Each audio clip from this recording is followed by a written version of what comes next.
YSRCP party కార్యకర్తలు కానీ అభిమానులు కానీ ఆ పార్టీని కానీ ఆ దేవదేవుడే ఆ పార్టీని కాపాడాడు అని అనుకోవడంలో ఎటువంటి ఆంతర్యం లేదు.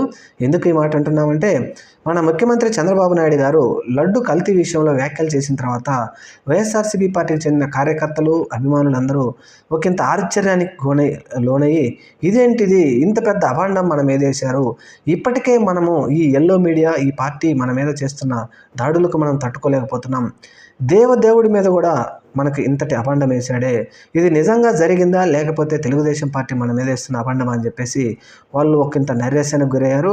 అయితే ఈరోజు సర్వోన్నత న్యాయస్థానంలో జరిగిన వాదనలు విన్న తర్వాత వైఎస్ఆర్సీపీ పార్టీని జగన్మోహన్ రెడ్డి గారిని ఆ దేవదేవుడే కాపాడాడని మాత్రం ఖచ్చితంగా మనం అనుకోవచ్చు. ఎందుకంటే వారు తప్పు చేయలేదు కాబట్టి ఆ దేవదేవుడే వారిని కాపాడారు.